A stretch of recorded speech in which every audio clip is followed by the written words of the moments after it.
Okay, I see we are live, just confirming the stream.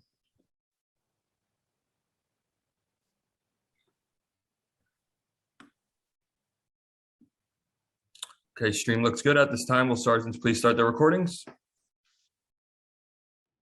PC recording is up. Thank you. Recording to the cloud, all set, and good afternoon, and welcome to today's remote New York City Council hearing of the Committee on Environmental Protection. At this time, would all council members and staff please turn on their video? To minimize disruption, please place electronic devices on vibrate or silent mode. Thank you for your cooperation. Chair, we are ready to begin. Thank you, Sergeant. I want to thank everyone for joining our virtual hearing today of the Committee on Environmental Protection. My name is Jim Gennaro. I welcome everyone, and rather than saying welcome in a general way, okay, I'm following my script. I'm supposed to gavel in 3 times. Gavelled in. Okay, I'm going through the Zoom here. We're joined by Council Members Holden, Councilmember Nurse, Councilmember Kagan, Councilmember Menon, Councilmember Moya, Councilmember Hanks. I would ask staff to text me the names of any members that I might have missed, and also during the proceedings, if Ricky, you could just keep me posted with members who joined the hearing. Certainly want to recognize them. And first order of business, going to turn it over to our moderator, to the committee, Samara Swanston, to go over some procedural items, and then I'll do my opening statement and we can begin. So Samara, if you could proceed.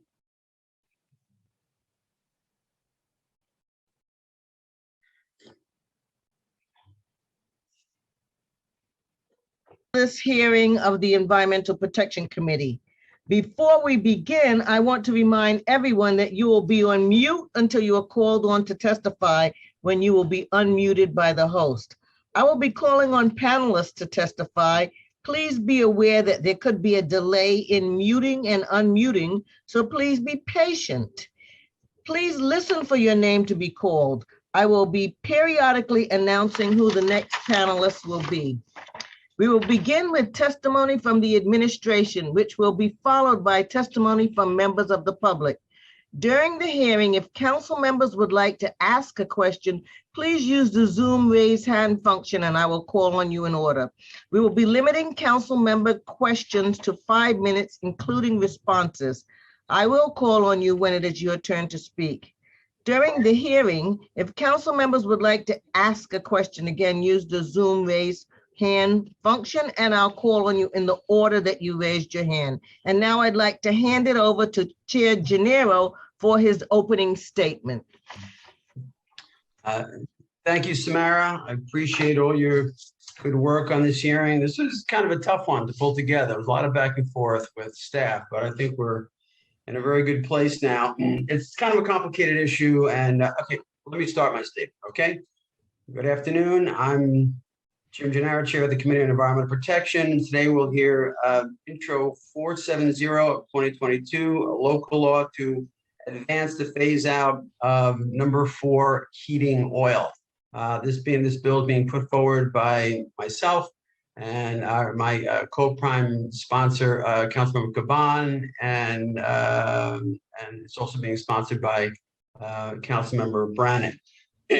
I have a very complicated opening statement for me that's been drafted with great precision by staff, but I think, you know, it's a complicated issue, and I think I just want to start off by, you know, giving some history and just talking like in a plain language kind of way, just to give people a sense of history, because it's important.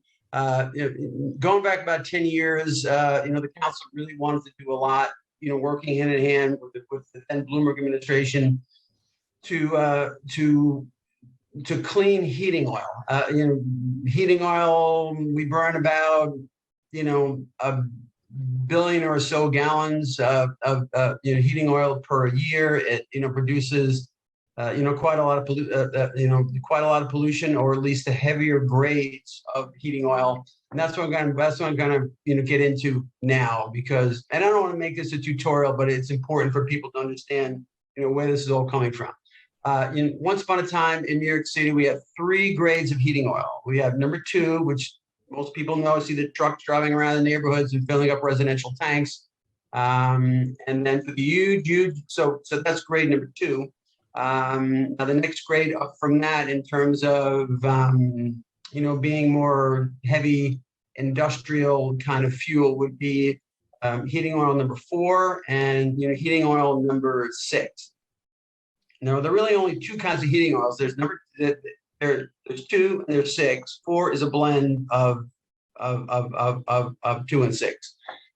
And what we don't have anymore in New York City is fuel oil blend number 6, which is essentially like tar. It was unbelievably terrible with regard to its emissions. It really had to go. There are places around the state that still use it, but we don't use it here. It was about 1% of the city's buildings that were using fuel oil number 6, but it was producing like the predominant amount of pollution from heating oil, just number 6 alone, with its small penetration, into like the market. It was horrible. It had to go. So 10 years ago, we did a couple of things. Working with DEP. We did this whole package at once. So we worked with the administration and DEP through rulemaking, indicated by, I think, 2015, they were no longer going to certify boilers that burn number 6 oil. So as of 2015, number 6 was out of the question. That was like a huge, clean air benefit for the city. And then the council at the time that we put number 6 on the road to extinction, we legislated in this council, making number 4 oil much cleaner in terms of sulfur content. Sulfur is a really bad pollutant. It creates, sulfur oxides, which is a respiratory irritant. It's bad. And so number 4 oil at the time was north of 3,000 parts per million of sulfur, sometimes around 4,000. And the council legislated that it could be no more than 1,500 parts per million of sulfur, making it a lot cleaner. Okay, good. That's a good thing. And then we made a date certain by which number 4 oil had to be out of service, that people couldn't use it anymore. And for residences, that was January 1st, 2030, or for non-power plant uses. This would be residences, schools, other kinds of commercial enterprise, big engines or whatever. They had to stop using number 4 by January 1st, 2030. And for power plants, they had to stop using it by January 1st, 2025. And so, and then also at the same time, we added bio blends to heating oil, so 2, 4, and 6. We started with a B2 blend, and then we went to B5, which is where we are now. Ultimately, we're going to go to B10 and B20. That's what's in law right now, and there are timetables when that is going to kick in, and that has served to make heating oil cleaner, including number 4. But here's what happened. So this is all very well intended, and so we negotiated this number 4 phase out for January 1st, 2030. But we have seen that with regard to where it is predominantly used, number 4 oil, staff has found through an analysis that is predominantly in communities of color, and so. And notwithstanding the fact that number 4 oil is a lot cleaner than it used to be, it's still very dirty with regard to, let's say, like number 2. So, number 2 is 15 parts per million sulfur, which is, almost hard to detect. So it's essentially sulfur-free, number 2 is. And, number 4 is not at 15, it's at 1,500. And so these areas of the city where number 4 is being burned, are getting the disproportionate effects of the burning of number 4, and we don't think it's prudent to keep them burning that until January 1st, 2030. So in certain parts of the city, when number 6 boilers were shut down, some of them, converted to number 2 oil, some converted to natural gas, and some of them just went to number 4 oil. And that seemed to happen most in communities of color.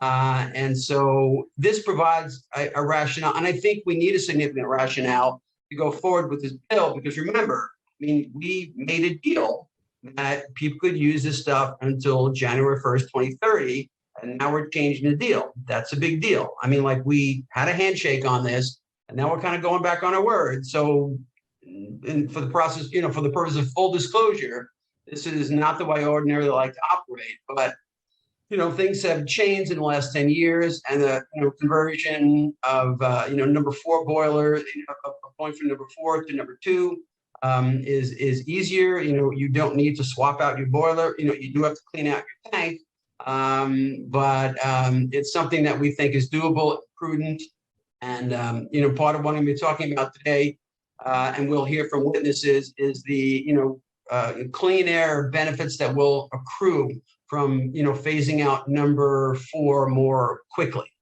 We currently burn about 45 million gallons of number 4.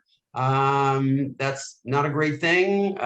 Yes, it's not it's by no means a majority of oil that we burn. Like I said, we burn about 1 billion gallons of heating oil a year. But we can do better than 45 million gallons, particularly if it's being burned in communities of color, and also in a lot of schools. I think we can certainly do better than that. City government, city government uses, they burn about 22% of the 45 million gallons of number 2, and 78% of that 22% is burned in schools. So most of what the government of the city of New York burns is burned in schools, and I think that's a loser. We can certainly do better than that. And because the way things have played out over the last 10 years, that this has shifted, more towards community of color, we have to really do whatever we can for the environmental justice community. So that is the history behind what we're doing and why we are compelled to sort of try to move forward with this bill and to hear what people are going to have to say about it. I lost my train of thought, but let me see if I can try to get it back. So we'll be hearing from the administration, and that's why it's always best to work with a script, but you can't deny me that was a pretty good history lesson, right? Everyone who thinks that was a good history lesson, everybody, that wasn't bad, okay? 78%, 22%, it's all up here, okay? So it's all, we're trying, Julie's smiling. Thank you, Julie, I appreciate that. And so, okay, so let's get the action part of the bill, that's what I was going to talk about, would take, for the users that I mentioned, non-power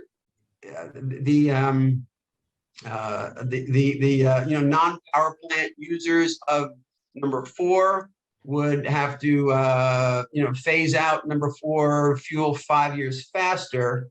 And for certain users of number 4, this would be in buildings that use number 4 as a backup fuel. So they're primarily on natural gas, but sometimes they're called upon by the gas utility to come off gas because there's not enough gas to go around. So they're used, so they're called upon to use their backup fuel. And so if their backup fuel is number 4, we're asking them to come off number 4 a little earlier than, they have to come off even sooner. This would be December 31st, 2023, which is 1 year and 1 day sooner than the other people who will phase out by January 1st, 2025. So if you use number 4 as a backup fuel in like a dual fuel kind of thing, then you have to come off a little quicker. And also for number 4 users that use an above ground storage tank, we want them to come off 1 year sooner than everyone else. That would be the last day of 2023 rather than the first day of 2025. And like the rationale for that is that if you're using your oil in an above ground storage tank, it's a little easier to make the switch over to number 2, because the tank is already above ground. it's like, easier to kind of scrub it and all that and get ready for like the number 2 for the conversion from 4 to 2. If you have an underground storage tank, it's a little more yelling and screaming. You don't actually have to take the tank out of the ground, but it's buried in the concrete. You got to bust the concrete. You got to cut the tank open. You got to clean it out. And so, for those, we're going with the 2025 date. And so, and there's all kinds of stuff in the briefing paper about the health effects of this. I think I filibustered my time, but suffice it to say, if you're burning a fuel in communities of color that emits like all of the criteria pollutants, those are the pollutants that are regulated by the Clean Air Act, and others that are not, and others that are outside the Clean Air Act, like heavy metals and that kind of thing. So this is something that we want to move past, and so I just felt particularly compelled to give a thorough rationale for why the council is trying to go back on like a handshake that it previously made. That's not the way I ordinarily like to do business, but I think it's called for, in this case. And so that is probably the most rambling opening statement I ever made. You all are going to get, service badges to say that you lived through this or whatever. Sergeant, make sure everybody gets their badges, please. If we could do that. And with that said, Samara, I want to make sure that has anyone else joined us since I last recognized council members? Samara, anybody? No? Okay. And so with that said, let me go back to my hearing script. Samara, why don't you just tell me what happens now? Okay, here it is. I will now turn it back over to the committee council. I'm officially doing that. Samara, your ball. Okay, thank you. And I will now deliver the oath of office to the council members Angela Licata and Julia Casagrande. Okay, do you affirm to tell the truth, the whole truth, and nothing but the truth before this committee, and to respond honestly to the council member questions? I do. Thank you. You may begin when ready. If I could assert some privilege here, I just want to state that I've long worked with Deputy Commissioner Licata. We go way, way back, and she was around for all this stuff when we did all the fuel stuff, and I'm very happy that she's the one representing the administration here, because she has the she has the vast knowledge of the institution about all the steps that we've taken thus far, and it's a pleasure and a privilege to have her before the committee today, and I understand that your colleague from Mayor's Office of MOCEJ, yeah, Mayor's okay, yeah, Julia is here to answer questions. I can't quite make out your last name. My reading glasses I'm due for new prescription, but I can see Julia. Thank you very much for being here. I intend on calling upon you, so get ready, okay? And with that said, Angela, if you give us the benefit of your good testimony, we are all ears. Good afternoon, Chairman Gennaro and members of the committee. I, in fact, very much appreciated the history lesson. It felt a little like a victory lap for us. And certainly we don't rest on our laurels. And with no further ado, let me jump into my written testimony. I am Angela Licata, Deputy Commissioner for Sustainability at the New York City Department of Environmental Protection. I am joined today by Julia Casagrande, Policy Advisor at the Mayor's Office of Climate and Environmental Justice, or MOCEJ. Thank you for the opportunity to speak today about transitioning to less polluting fuels for heating and hot water systems in our city's building stock. This has been a priority for DEP and the City Council for many years, as you recognized. Approximately 5,300 buildings were required to begin transitioning from number from fuel oil number 6 in 2011 as a result of local law 43 of 2010. We know based on the New York State and New York City Community Air Survey data that this change had a very significant impact on improving air quality, especially in northern Manhattan and portions of the Bronx that had especially high concentrations of boiler conversions. Traditionally, vulnerable socioeconomically disadvantaged areas experience the greatest proportion of health benefits from the number 6 fuel oil conversion. And we estimated approximately 1,200 tons of PM 2.5 emissions were reduced and prevented an estimated 210 premature deaths annually.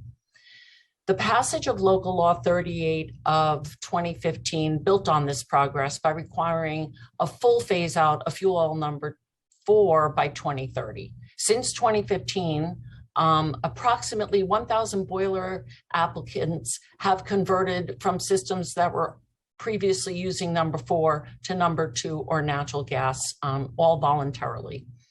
Currently, approximately 3,366 buildings across the city now burn fuel oil number 4, with 1,517 using number 4 as a backup fuel to natural gas as part of what is known as a dual fuel system.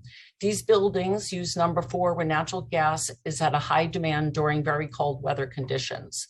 The other approximately 1,849 buildings use number 4 fuel exclusively. DEP regularly communicates with building owners to ensure that they are aware of regulatory expectations and options to meet these regulations. Phasing out fuel oil number 4 will have important air quality and public health improvements by reducing emissions of particulate matter, oxides of nitrogen, sulfur dioxide, and carbon dioxide. The Department of Health and Mental Hygiene expects these improvements may result in fewer premature deaths, respiratory and cardiac hospitalizations, and asthma emergency room visits. As with the transition from fuel oil number 6, the transition from fuel oil number 4 will have significant health benefits in environmental justice neighborhoods. Approximately 72%, in fact, of these buildings that currently use number 4 are in environmental justice or potential environmental justice communities, especially in northern Manhattan and the Bronx. Converting from fuel oil number 4 to another source will require investment from building owners. The conversion cost varies significantly depending on the building's current system and the new system that is installed. We appreciate that some building owners may need help understanding their options for compliance. So MOCEJ, through the New York City Accelerator, connects building owners with the technical assistance and utility incentives that they will need to transition away from fuel oil number 4. The New York City Accelerator provides personalized outreach and assistance from experts who offer advice on energy efficient and clean energy technology, local laws and incentives, and financing options to fund building upgrades. First launched in 2012 as Clean Heat, this program assisted the phase out from the number 6 fuel oil for many buildings. We have been working toward cleaner heating oil in the city for over 10 years, as was acknowledged by the council member. And there are a number of upcoming biodiesel requirements, both from city and the state. In anticipation of these requirements, building owners should already be taking steps to clean up their fuel equipment to ensure compliance. Currently, the Air Code requires that all buildings convert from number 4 to number 2 oil or alternative sources by 2030. Intro 470 would accelerate the transition timeline. We share council's goal to phase out number 4 oil as soon as possible, so we want to work with the council to ensure that the bill details consider cost and technological considerations to best serve all impacted communities. And we thank the council for their attention to this topic and look forward to working together on this bill. My colleague and I are very happy to answer any questions that you have. Okay, Thank you, Deputy Commissioner. I certainly appreciate your good testimony and all of your work over the years to get us. I mean, yeah, what I kind of left out of my rambling statement was, all the gains that were made. And, people should know that, getting rid of number 6, phasing out number 2, phasing out number 4, going to the full extent of bio in heating oil to B20, which we're ultimately going to hit. It's already set in law.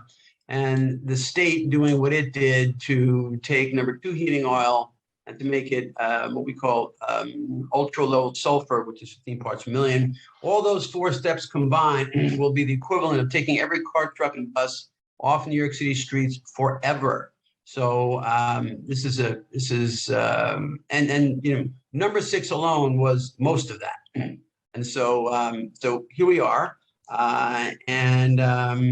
What I would like to ask the administration, first of all, like what I just heard is something, short of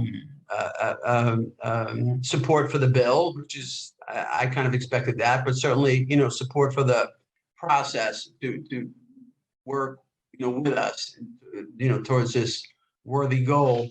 And I, certainly do appreciate all, the work that you're doing with the accelerator, because it really helps building owners, and it really, helps with financing. But at the end of the day, we have, and this will be more to like real estate people if they come on the thing. But at the end of the day, I mean, we have to acknowledge that, number 4 is a cheaper fuel, and it has a higher BTU content than number 2.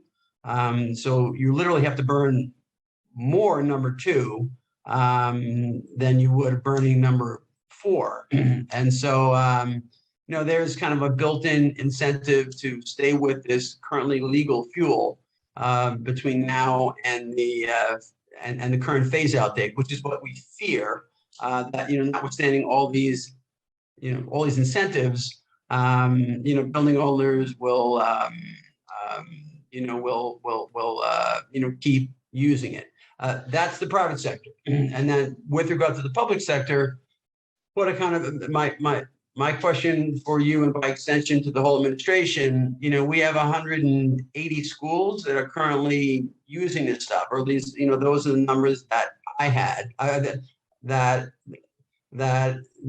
I have. And I'd like to ask either you or, Julia, if I could be so, informal as to call you by your first name, as to, if you can let us know where these schools are. Not today, you don't have the numbers in front of you, but certainly we want to know where these schools are. And we want to know what, I mean, or I want to know, it's my question. I want to know the administration's current commitment to phasing out, number 4 in its own assets, with regard to number 4. Most of those, I've been told that 78% of the number 4 burned by the city of New York, by the city government, is in schools, but it's burned in some other places as well. And what is the administration? Because now we're not talking about the private sector. We're talking about, the city, deep pockets, can do anything if it has, like, the will to do it. And so what is the city's vision now for, phasing out number 4 in all of its own assets, particularly schools? Well, thank you for that question. And I will answer simply by saying that the schools are starting to make that conversion. And I will turn it to Julia for the details on some of the pilot work. Thank you. And thank you, Julia. And before you start now, the reason why I'm coming down, I'm going to try to come down. I think my colleagues will try to come down heavy on the city, is because it's difficult, for us to sort of squeeze the private sector and say, we're going back on a handshake that we made with you. Meanwhile, the city of New York is going to take its time in getting it done. So it's kind of like we have to squeeze city government as hard as we possibly can, as a rationale to say, hey, private sector, building owners, we're going after you, we're smacking you with this, but like we're smacking, city government operations even harder. And we have like a firm commitment that they're going to phase out as quickly as possible. And so, I mean, there's no way I can get away with, or the council can get away with, putting a burden on the private sector that, that city government isn't willing to, step up to. You follow me? And so this is why we really want to come down hard on the city. So that helps us with, the heavy lift that we have with the private sector. So with that said, Julia, please continue. Yes, of course. Thank you, Councilmember, for that question. We are definitely committed to leading by example with the city compliance with this law. As far as the schools go, the 180 number you have is the buildings that are remaining on fuel oil number 4 and are not currently in design or construction for conversion. We have 231 as of last year that were still burning, but a number of those are already in design. If I could just jump in for a second. So, so the 180 number are those that are burning 4, and they're not, currently being, retrofitted. But the universe of schools that are burning number 4 today is larger than 180 because they're in the midst of being converted. Is that fair to say? Yes, we have 231 that we're burning number 4 as of the last heating season, but we are in the process of converting some of that, which gets you to the 180 number that you had. There is one other facility that is burning number 4 currently, but as you said, the majority is schools.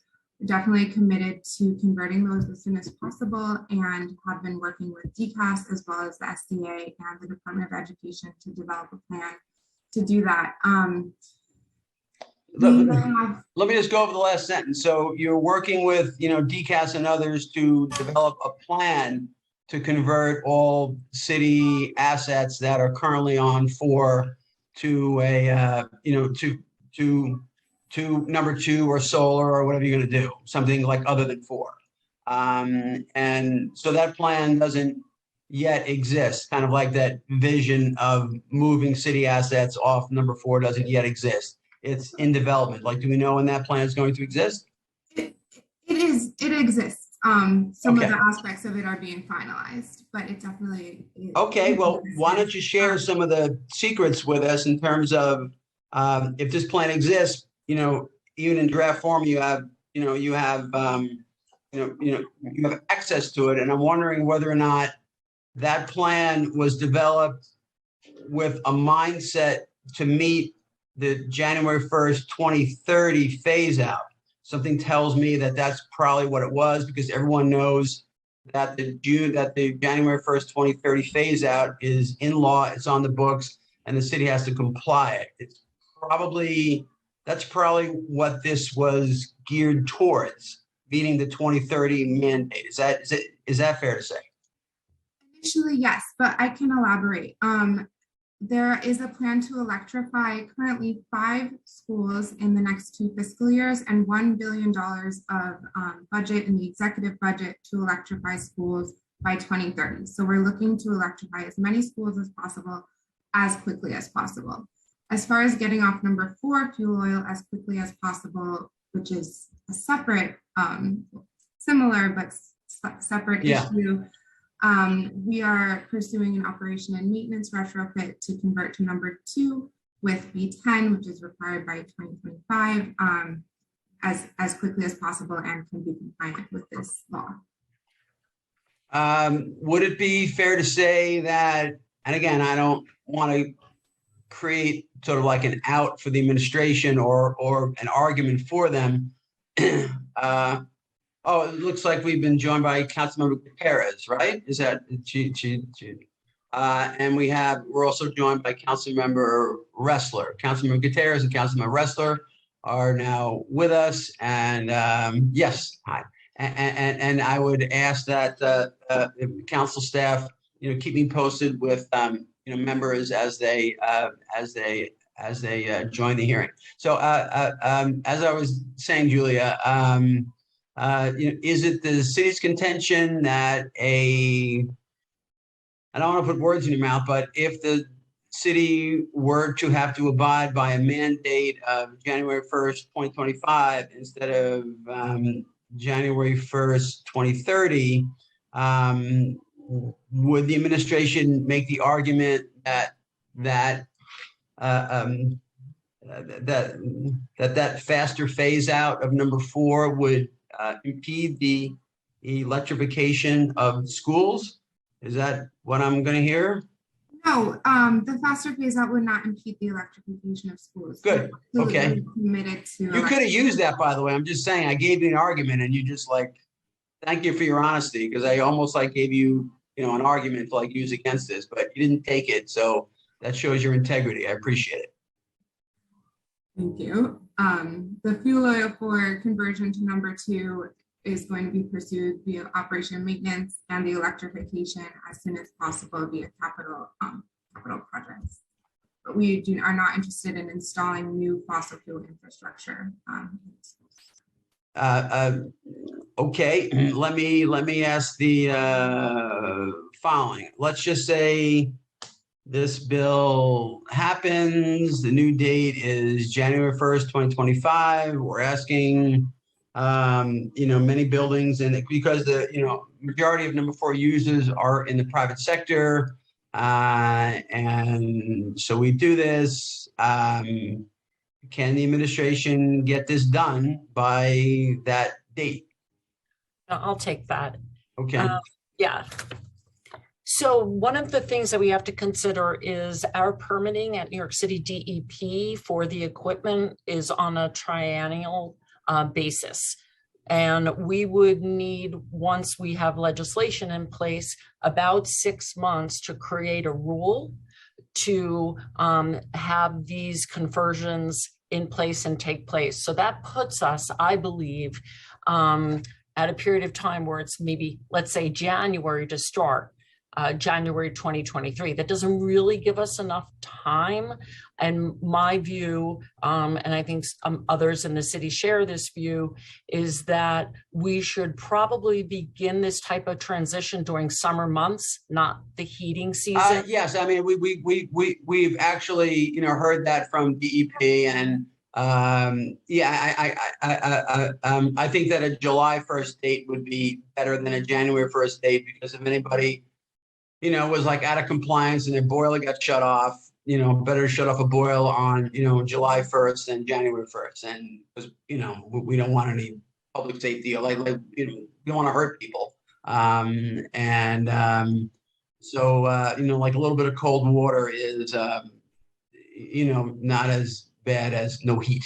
But we're just playing with like dates here. And so, but when this, we feel pretty confident about this bill, and we just want to make sure the city is going to be able to do its share, and not have the private sector come back at us and say, like, you can't even get the city with infinite resources to get this stuff done. Meanwhile, we in the private sector have to like push and shove to get to get it done. So this, unfortunately, is going to be a situation where the city really has to lead by example and kind of figure it out. But anyway, you were, please continue. I just wanted to add that to, from our point of view, because the city is not the biggest user. The biggest users are, private sector buildings, and so so we need the city to do what it can in its own, in its own facilities, particularly schools, and also using the accelerator program and everything that's going to have to do.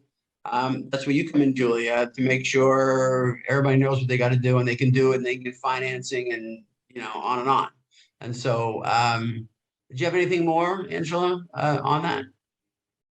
I think just simply to emphasize that we want to have accurate and consistent, clear messaging for this building stock. And in fact, we want to acknowledge— When you say building stock, you mean the city government stock, right? I mean both the city and the private. Oh, fine. Yep. And we want to make sure that we have a firm understanding of the costs. As you know, our costs have been volatile as of late in terms of fuel, oil, and even natural gas. And we just want to take that into account when we're thinking about transitioning these buildings. Certainly, yeah. But I don't sell short the Mayor's Office of Climate and Environmental Justice. They seem to know, like they know exactly where these buildings are. There's, there's 1,849 that, use it solely. Number 4, there's 1,517 that use it as a backup fuel. So it looks like, the mayor's office is already like on the case, like they know where these buildings are. It would just be a matter of figuring out what kind of help they need in order to make this all happen. And so with that, I have kind of gone on and on here. I always like to engage my members sort of early in the process. I, reserve the right to come back for more questions. But right now, it is my pleasure to recognize my good colleague, Councilmember Julie Menon. I recognize Councilmember Menon for questions. Thank you so much, Chair. And I have to say, I loved your history lesson. I thought that was fantastic. I worked many years ago on number 6 issues. So it was a wonderful walk down memory lane. So thank you for taking the time to do that. So I have 2 questions. The East Harlem part of my district, Council District 5, has very high asthma rates. So I wanted to get an understanding from the administration of what effect would phasing out the remaining number 4 boilers have on the city's air quality. Thank you for recognizing that air quality benefit. I don't have the actual tonnages or pounds reduced, but we do know based on the number 6 conversions that there is a tremendous reduction in 3 of the important pollutants, and that is nitrogen oxides, sulfur content, and also the PM 2.5, which is really the inhalable respiratory aspects of particulate matter. And that's the one that is usually creates an asthma incidence or incidence of air quality illnesses. So we can get back to you with more precise numbers. We have calculated that out. I just didn't bring it and I don't have it at my fingertips. Okay, thank you. The other question I have is regarding the NYCC retrofit grants. I wanted to get a better understanding of how many grants have been disseminated in what neighborhoods in particular. Julie, I'm going to turn that to you in terms of NYCC support. Sure, of course. Yeah, NYCC grants would be coming from the state level, so I don't have information in front of as far as where those grants went, but we are definitely happy to see what we can get to you and work with council members to advocate to the state to distribute grants equitably. Yeah, that would be great. I'd love it if we could get, Chair, if I could ask if that information could go to the committee so that we make sure that there is real equity in terms of the disbursement of these grants and that neighborhoods in need are actually getting access to them. By all means, Councilor, I think that's a great question, and I direct the committee council to make sure that all members of the committee and anyone else who is interested in the council, for example, people who may sign on to this bill, get that information as well, so we can have that. And I ask that Councilmember Menon be granted a little more time because she asked me a question, and that shouldn't count against her time. Oh, well, thank you so much. And then I guess my last question, and thank you, Chair, for that extra time, is just on the accelerator. If you could talk a little bit more about the interaction between the public and the accelerator, like how many applicants have there been? I didn't understand that part of the testimony. If you could just give a little bit more specifics on it. And I will say that I will essentially make that my question. So when the clock runs out, we will have the benefit of a full answer from the administration. Take as long as you want. Thank you. Julia, do you have that data to share? Of course, and thank you. And I'm sorry if my internet is cutting out a little. Please let me know if you missed anything that I've said. But as far as the accelerator goes, we provide free technical assistance via the Time's New York City expired. Accelerator, as well as connections to financial incentives and going to number 2 fuel oil and with energy efficiency retrofits. Sorry, I can't hear you at all. I'm Yeah, you're breaking up a little bit. You're breaking up a little bit, Julie. You're breaking up. Is there anything you can do from your end to help that? Sure, I tell you I'm what, sorry yeah, about yeah. I would say switch your camera off, which you just did, and might give you a little more bandwidth. Yes, that is what I tried. Can you hear Yeah. me a little better now? Okay, sorry about that. I'll start over. So the New York City Accelerator provides technical assistance as well as connections to financing mechanisms and incentives to help buildings to perform energy efficiency work, general decarbonization work, and more capital. We want to ensure that buildings that are complying with this law are also considering their local law 97 compliance, as well as the biodiesel requirements that Chair Gennaro was speaking about, so that there's a lot of synergy among these, and that the accelerator can help to tie all of these together. As of today, the program has engaged 3,145 buildings, and the current goal is to assist 5,850 buildings. We definitely have information on where these number 4 fuel oil buildings are, and we expect to do direct outreach to help them to meet all of their climate goals. Thank you. Okay, thank you, Councilmember Menon, for your questions. And as you heard, I have directed staff of the committee to make sure that the information received from the administration is given out to all the members of the committee and anyone who may sign on to this bill. So thank you. Are there any other members of the committee or members in general who may be on who wish to ask a question of the administration?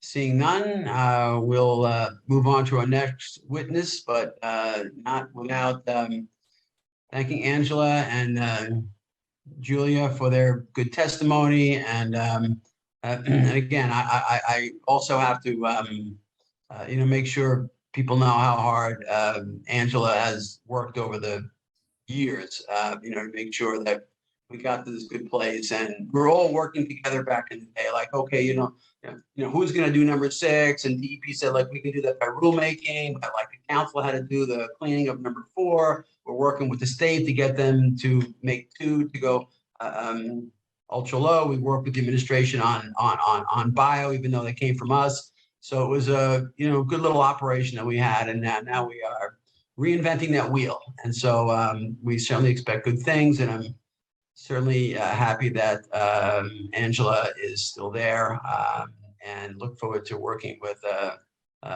Julia as well. And so thank you very much for your good testimony. We would ask that someone from the administration stay on the Zoom here to get the benefit of all the good testimony that we're going to hear.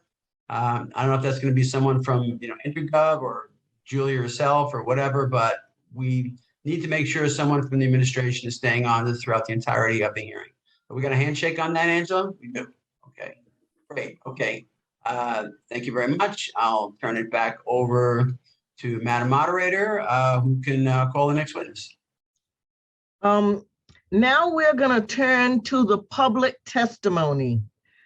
I'd like to remind everyone that we'll be calling on individuals one by one.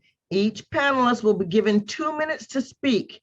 Please begin once the sergeant has started the timer and given you the cue to begin. Council members who have questions for a particular panelist, please use the raise hand function in Zoom, and I will call on you after the panelist has completed their testimony. For a panelist, once your name is called, a member of our staff will unmute you, and the sergeant of arms will give you the go-ahead to begin upon setting the timer. Please wait for the sergeant to announce that you may begin delivering your testimony. Our first witness today is Lonnie Portis of We Act. And Madam Moderator, if we could just maybe just list the first three witnesses so that they know they're on deck. You know, so we got Lonnie, and then so who's after Lonnie? Who's after that? After Lonnie, we have Rocco Lacertosa of the New York Energy Coalition. And then we have Carlos Castel-Croke of the New York League of Conservation Voters. And after that, we have Brett Thomason of the New York Steamfitters Local 638. Thank you, Samara. Lonnie? Yeah, ready? The time will Lonnie, begin. you're on. You're on. Good to see you. Good to Nice see seeing you. you too. Good afternoon, Chair Gennaro and the Committee on Environmental Protection. I'm Lonnie Portis. I'm the Environmental Policy and Advocacy Coordinator at We Act for Environmental Justice. As Chair Gennaro summed up in his amazing introduction, kind of comes down to fuel number 4 oil is dirty, and it produces a high level of particulate matter that pollutes our air. And since our beginnings, We Act for Environmental Justice has been fighting for cleaner air uptown.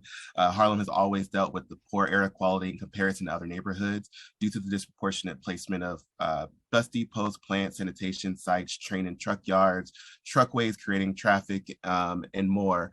And the rates of childhood asthma are higher than average rate in New York City, and other impacts such as cardiovascular disease are plaguing Northern Manhattan due to environmental injustices.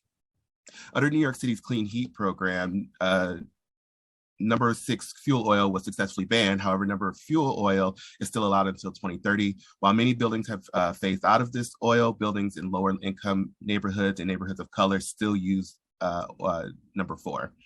To quote Dr. Diana Hernandez's 2018 article about the issue, residential fuel oil number 4 continued to be burned by 3,253 residential buildings. I'm sure those numbers have been updated here since then, despite the city's efforts to educate and incentivize owners to switch cleaner fuels. Of these buildings, 1,724 or 53% were clustered in Manhattan north of 110th Street and the Bronx, disproportionately higher than the area's population. Only 1/5 of the city's residents live in these neighborhoods. Ultimately, banning number 4 fuel oil in 2025, 5 years earlier than currently projected, will lead to direct air quality improvements in our communities. We Act has been advocating for speeding up this phase out for many years, and happy to see this discussion happening today. When this bill was originally introduced, Local Law 97 was not a law with the earlier phase out of the fuel oil. We do have concern that it will take some time for these buildings longer to install more energy efficient heating sources. Lonnie, keep going. Just wrap up in a minute, okay? I'm wrapping up. Thank you.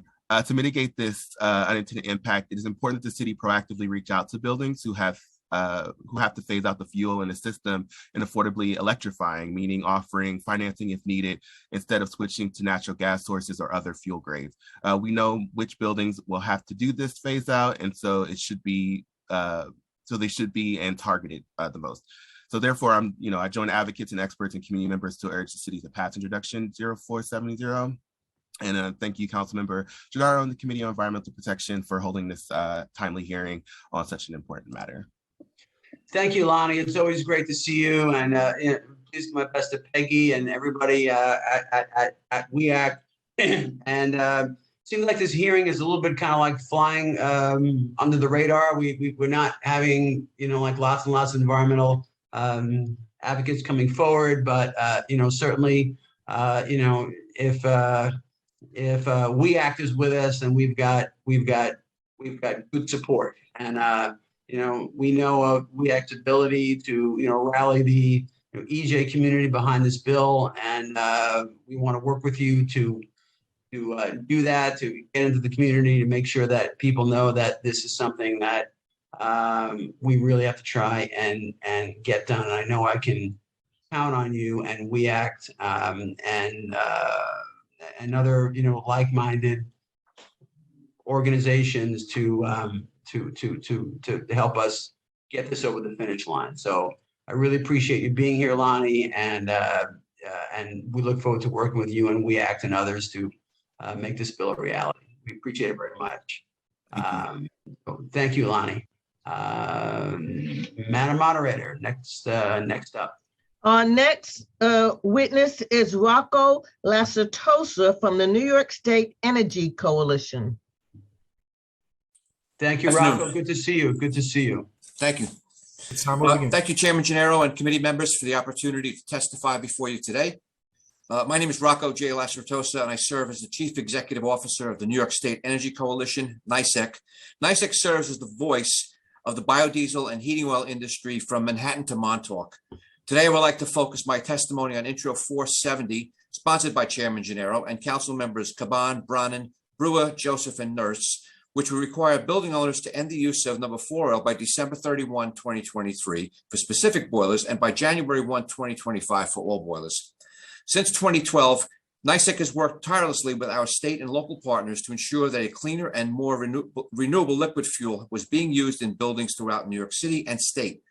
Starting in the Bloomberg administration, NYCC has worked with the City Council, the Mayor's Office, and environmental organizations to phase out heavy heating oils in New York City and to require biodiesel blends in all heating oil, including B5 today and B20 biodiesel by 2034.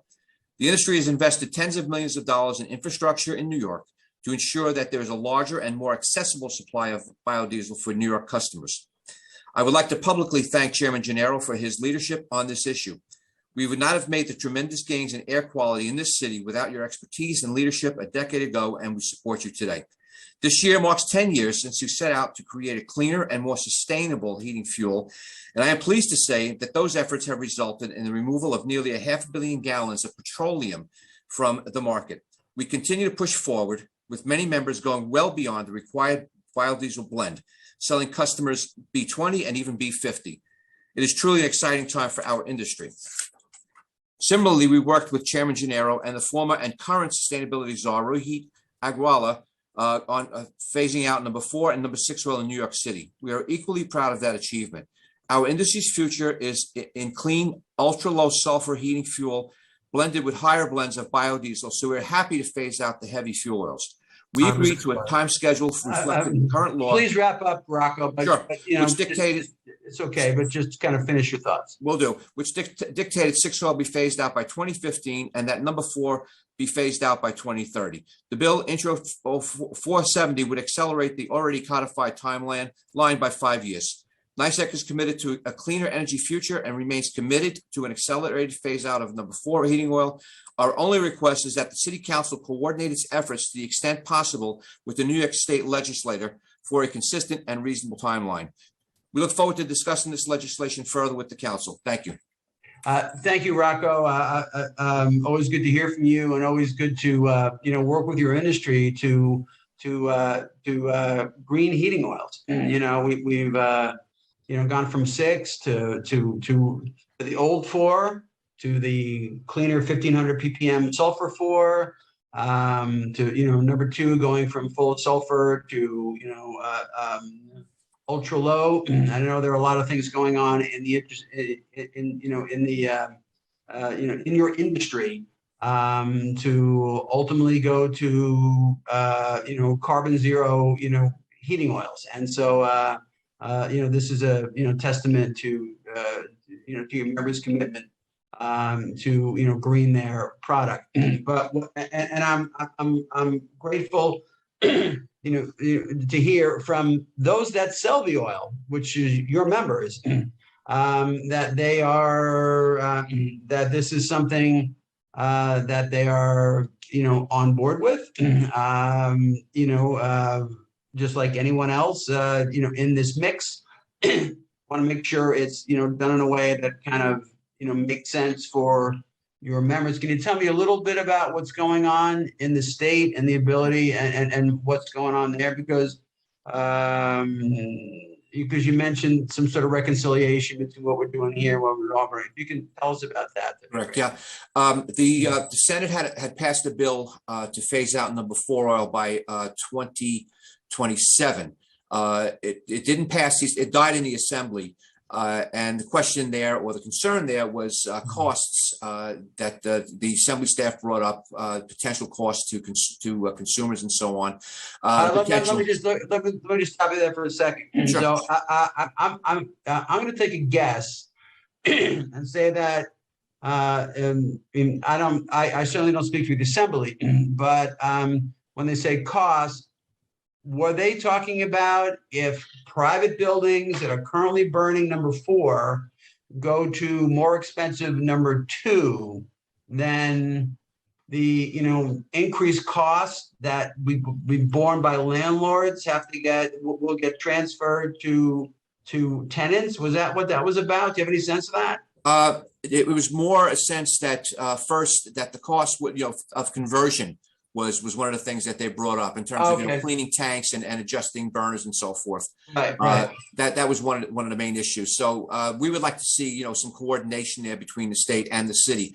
Only because we have wholesalers who have 1 foot in the upstate region and 1 foot in the downstate region. So it would be a bit of logistical issue for them to have one fuel oil phased out a couple of years earlier than the other. So I think 2027 was what the state was looking at. That's what I wanted to just mention on that. Okay, so we should know that that's going on, and and that was passed by the Senate. It presumably is going to come back next year. It will come back next year. And I'm not sure we can wait, but we'll. I will direct staff of the committee to talk to the staff. I guess did this come out of NCON? Is that what committee it was Yes. in? Yep. Okay.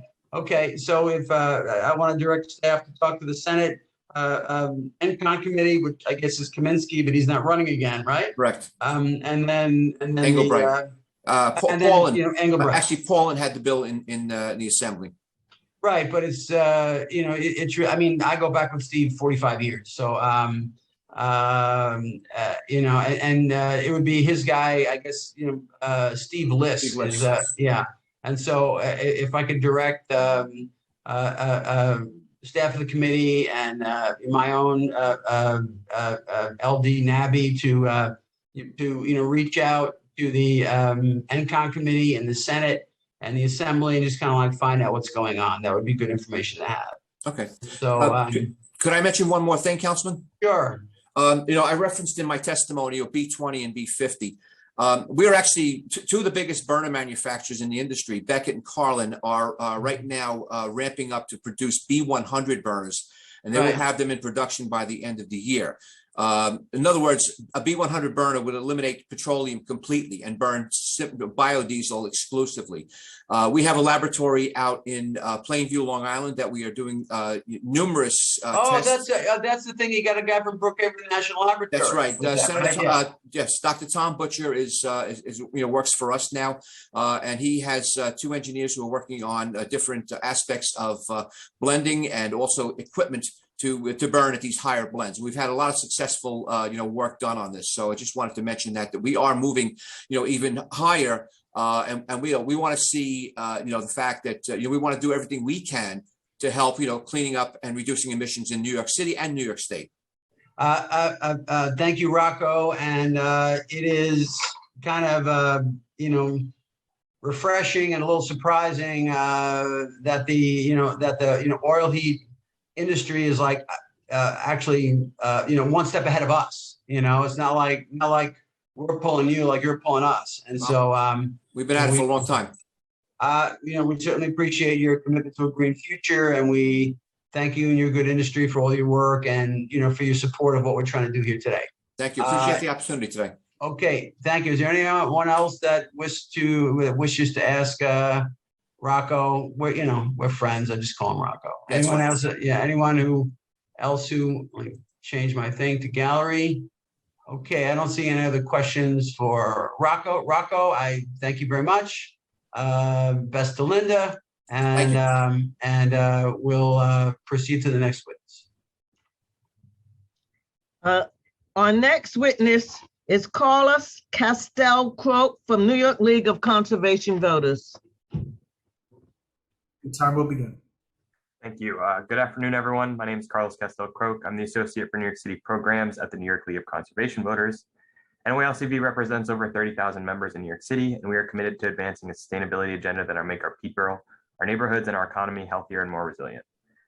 NYLCV is committed to preserving healthy air quality in New York City and would like to offer support for Intro 470, which would speed up the phasing out of number 4 heating oil January 1st, 2025. This proposal can help drastically improve air quality in New York City.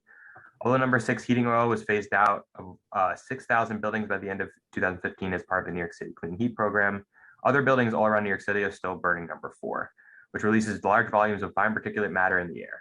Additionally, number 4 heating oil combustion disproportionately occurs in neighborhoods of lower socioeconomic status, therefore contributing to environmental injustice in New York City. The emissions released from burning number 4 oil are correlated with higher frequencies of cardiovascular disease, respiratory illnesses, such as asthma and bronchitis, and death. Particulate matter, nitrous oxides, and sulfur dioxide are all emissions from burning number 4 oil, which when inhaled, it can cause respiratory illnesses and dysfunction. According to the Environmental Defense Fund, replacing number 4 oil with number 2 cuts particulate matter emissions by 90%, nitrous oxide emissions by 10%, and sulfur dioxide emissions by 68%. And that might be a little outdated, but we can see even more benefits from including the new blends that were discussed. Currently scheduled for phase out number 4 heating oil January 2030 is not aggressive enough. Pushing for the deadline forward to 2025 is a step the city can take to accelerate meeting the air quality goals spelled out in 1 NYC and our emission reduction goals. Just this 5-year difference would mean hundreds of deaths and thousands of emergency room visits averted. I'd like to thank the council for their support over the years on the environmental health issues that concern our members and look forward to continuing to work with them in the future. Thank you. Thank you very much, Carlos. We can always count on you for great testimony. We can always count on LCV for sound environmental policies and your ability to advance them. Those are like the 2 elements that we get out of LCV in large degree, and we're very, very grateful for it, and we're grateful for your support. I couldn't have said it any better myself. You said it better than I did. You should have given the opening statement. But anyway, great testimony. We do very much appreciate it. Please give our best to Julian, Josh, and all the staff at LCV. And thank you for being with us today, and thank you for your support. Madam Moderator, before we go on to the next witness, I did get a little surprised when Rocco was testifying. He indicated that there were more supporters for this, more sponsors for this bill that I even knew about. Like the copy of the bill that was given to me for the purpose of today's hearing was me, Caban, and Brannon, and it seems that there are more sponsors than that, including Councilmember Nurse, I believe I heard him say. So I want to give record. So if you could read out all the sponsors that are on this bill, so that we can put it on the record. I mean, it's one thing for a witness to say that they're on the bill, but I want to hear it from the council itself, like the sponsors that are on this bill. So, okay, so it's me, it's Caban, it's Brannon. Go. Brewer is another one. Yep. Nurse is another one. I don't know if there are any others. I think I heard him say Councilmember Joseph, the chair of the Education Committee. Okay. Is she on? I don't see her. Okay, but anyway, I just wanted to make sure I wasn't leaving anyone off. I like the copy I got had 3 sponsors, and so I thank Councilmember Nurse and Councilmember Brewer, and Rocco made reference to Councilmember Nurse being on. Maybe she is, like maybe she isn't, but it would be great if she were, because she's chair of the Committee on Education, and we're talking about schools, and so that would be great. I just wanted to rectify that lapse, and with that we can move on to our next witness. Our next witness is Brett Thomason of the New York Steamfitters Local 638. Thank you. I'm a political director at Steamfitters 638. Councilmember, thank you for inviting us to this, Councilmember Gennaro, and thank you also for the staff time you've generously given. It's been great working with Nabby and Matt. Sure, thank you. I submitted a longer written testimony for anyone that wants to see it, so I'll keep this short, but we're here today supportive because our members work on boiler systems and the heating systems in buildings and large facilities. So this work directly implicates us. And one of the things we talk about when we talk about addressing the climate crisis is the need for a transition, because we know that things can't be done overnight. So when we say that our members do green jobs, this is the kind of work we do in aiding that transition. We know that not all buildings can be immediately electrified. So these are the kinds of upgrades and efficiency measures that can be taken so that we're making that transition to green energy ultimately. I would also add too, and a lot of folks have pointed out, kind of the byproduct of burning these fuels and what it does, especially for the vulnerable and the already infirm. But our members work day to day near those facilities. So this will have a real benefit on the job for their standard of living as we switch away from the dirtiest fuels and ultimately transition to clean energy. So I just I'll leave it there with our support and thank the council member for sponsoring this legislation. Thank you, Brett. I go back with 638 a long time and really grateful for your members and your commitment to a greener future and your members' ability to facilitate that. Matt, my labor liaison, will certainly be in touch with you and any other labor support that you think that there is out there for this. Nabby, I'll make a note to Nabby to tell Matt, who's not on this, to have Matt reach out to Brett, see if we can get other labor partners. You would have some good insight to that, Brett, and so we would certainly appreciate that. So always great to work with the Steamfitters, and I go back a real long time, and the partnership continues. So thank you for being here. Thank you for representing labor in this very important topic, and we look forward to working with you and getting this thing done. So thank you, Brett. Appreciate it very much. Seeing no one else who is wishes to ask Brett a question, I thank you, Brett, for being here, and we'll move on to the next witness, Samara. I think that's the final witness. I'm not sure we have any other witnesses. Has anyone else registered to testify today? No others. Okay. Okay, so Samara, you tell me what to do now. I'm ready. Gavel out. Okay, so let me just, oh, you know what I didn't, because I worked, let me put this on the record, because I kind of went spontaneous when I was doing my opening statement. I failed to mention the most important part of it, of my opening statement, which is I'd like to thank the terrific committee staff who have done such great work over the years. Committee counsel Samara Swanson, policy analyst Richard Chawla, financial analyst Jonathan Seltzer, and finally my great legislative director, Nabby Kaur, for all their hard work. This turned out to be a short hearing, but there's a lot of push and shove that went to getting us to this good moment. And I really appreciate the staff for all that they did in making this good hearing, and which was hard, and putting up with me, which is even harder. With that said, I thank all of the witnesses who gave us their good testimony, all the council members who gave us their time and attention, and their views. And with that, this hearing is hereby adjourned. Thank you. Thank you.